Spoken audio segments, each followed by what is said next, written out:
Hello students, आज का topic है कैपेसिटेंस या कह सकते हैं कैपेसिटी, जिसका मतलब होता है the measure of ability of the conductor to store electric charge is called capacitance. किसी भी कंडक्टर की इलेक्ट्रिक चार्ज स्टोर करने की कैपेसिटी या एबिलिटी कितनी है उसको बोलते हैं उसकी कैपेसिटेंस। अगर कंडक्टर अपने अंदर ज़्यादा से ज़्यादा चार्ज स्टोर कर सकता है तो ऑब्वियसली उसकी कैपेसिटेंस ज़्यादा होगी। अगर उसके अंदर इलेक्ट्रिक चार्ज स्टोर कम होता है तो उसकी कैपेसिटेंस भी कम होगी। यहाँ पे सपोज़ ये आपके पास एक कंडक्टर है, आपने कंडक्टर को चार्ज दिया Q और जिसकी वजह से उसके ऊपर पोटेंशियल आ गया, that is V is the potential on conductor due to charge. अब आप सभी को पता है कंडक्टर के ऊपर जितना ज़्यादा चार्ज होगा उतना ही उसके ऊपर पोटेंशियल की वैल्यू भी ज़्यादा होगी। More charge more will be the potential. तो यहाँ पे मैं लिख सकती हूँ that is charge is directly proportional to electric potential. अब यहाँ पे आपने ये प्रोपोर्शनल साइन को हटा के एक कांस्टेंट लगाना है, दैट इज C। तो ये where C is the constant, जिस कांस्टेंट का नाम है electrical capacitance. This constant is called electrical capacitance. तो यहाँ से जब आप कैपेसिटेंस की वैल्यू निकालेंगे तो वो होगी चार्ज अपॉन पोटेंशियल।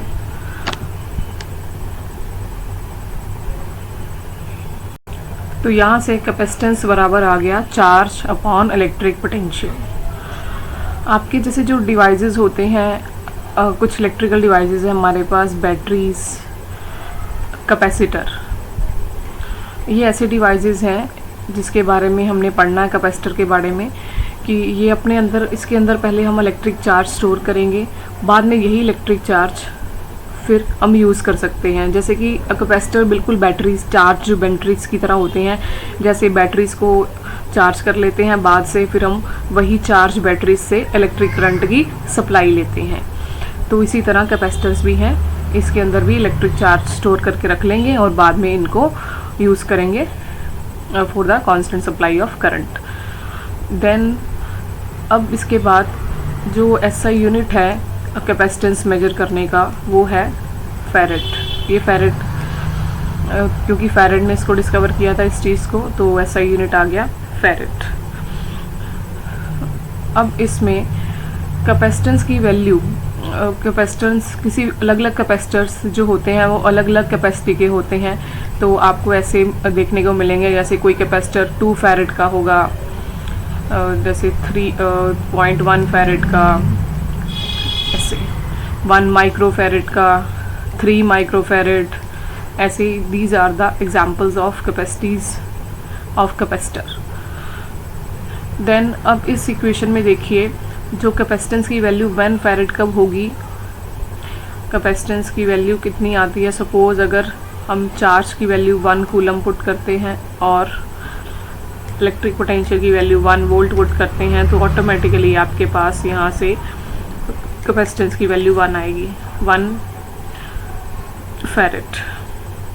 तो यहाँ से आप एक डेफिनेशन बना सकते हो 1 फैरेड की, यहाँ से डेफिनेशन आ जाएगी, capacitance is said to be 1 farad if 1 coulomb of charge is required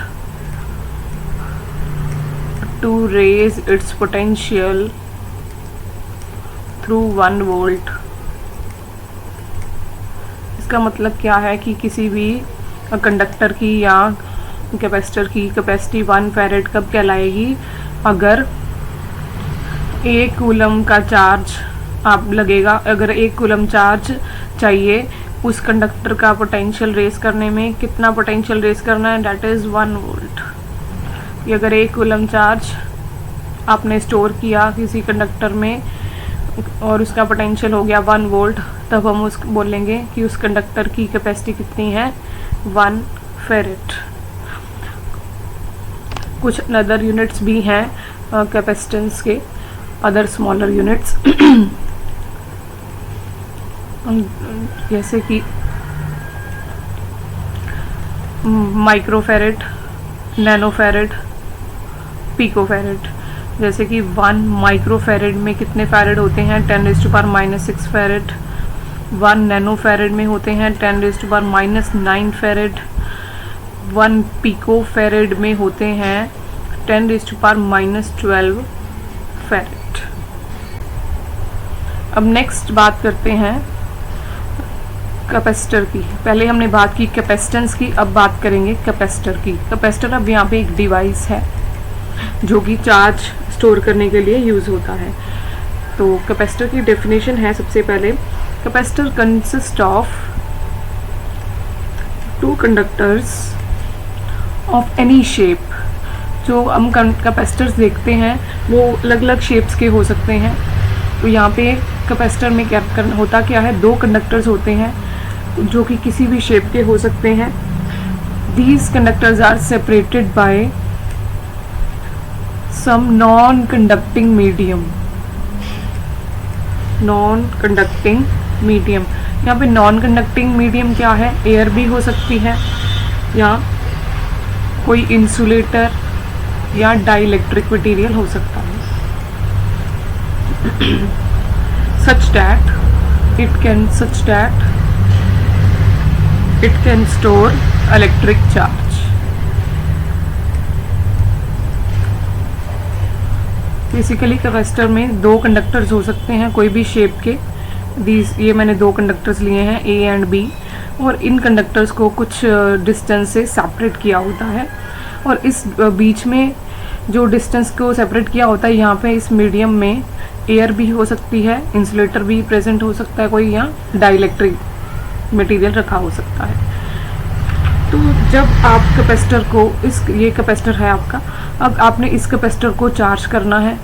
इसके अंदर चार्ज स्टोर करने के लिए आपने क्या करना है, दोनों इस कैपेसिटर्स को, दोनों कंडक्टर्स को बैटरी से कनेक्ट करना है such that it can store electric charge. तो होगा क्या, एक कंडक्टर के ऊपर पॉजिटिव चार्ज आ जाएगा और दूसरे कंडक्टर के ऊपर नेगेटिव चार्ज आ जाएगा। तो इस तरह इन दोनों कंडक्टर्स के ऊपर चार्ज आ जाएगा। चार्ज का मैग्नीट्यूड सेम रहेगा बट साइन ऑपोजिट होगा।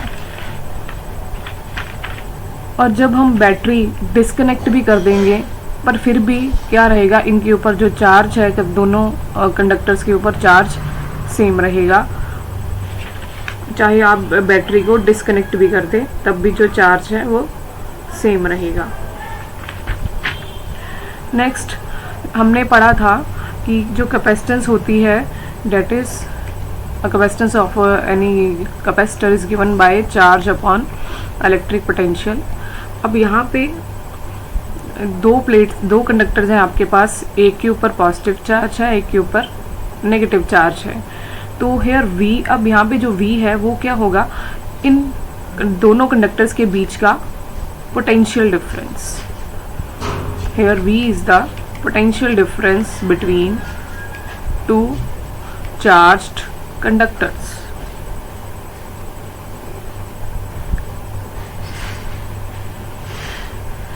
और नेट चार्ज जो होता है कैपेसिटर का, ओवरऑल कैपेसिटर का अगर हम नेट चार्ज देखें तो वो हमेशा 0 रहेगा, क्योंकि दोनों कंडक्टर्स के ऊपर जो चार्ज आया है वो कैसा आया है, इक्वल है बट ऑपोजिट है, तो आपस में ये कैंसिल आउट हो जाएंगे। तो नेट चार्ज की अगर हम बात करें कि net charge on the capacitor is always equal to 0।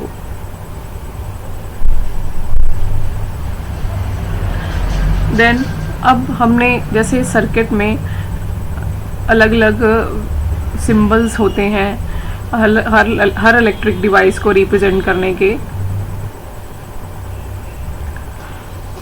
जैसे अगर हम सर्किट बनाते हैं तो रेजिस्टेंस अगर आपने ड्रॉ करना होता है तो इसका ऐसे सिंबल होता है, एमीटर को बनाना हो तो ऐसे सिंबल होता है। ऐसे अलग अलग इलेक्ट्रिकल डिवाइसेस को रिप्रेजेंट करने के अलग अलग सिंबल्स होते हैं। बैटरी का ये सिंबल होता है। तो इसी तरह अगर आपने कैपेसिटर को दिखाना है सर्किट में, किसी इलेक्ट्रिकल सर्किट में, तो उसका सिंबल कैसा होगा, ऐसे कुछ, दिस वन।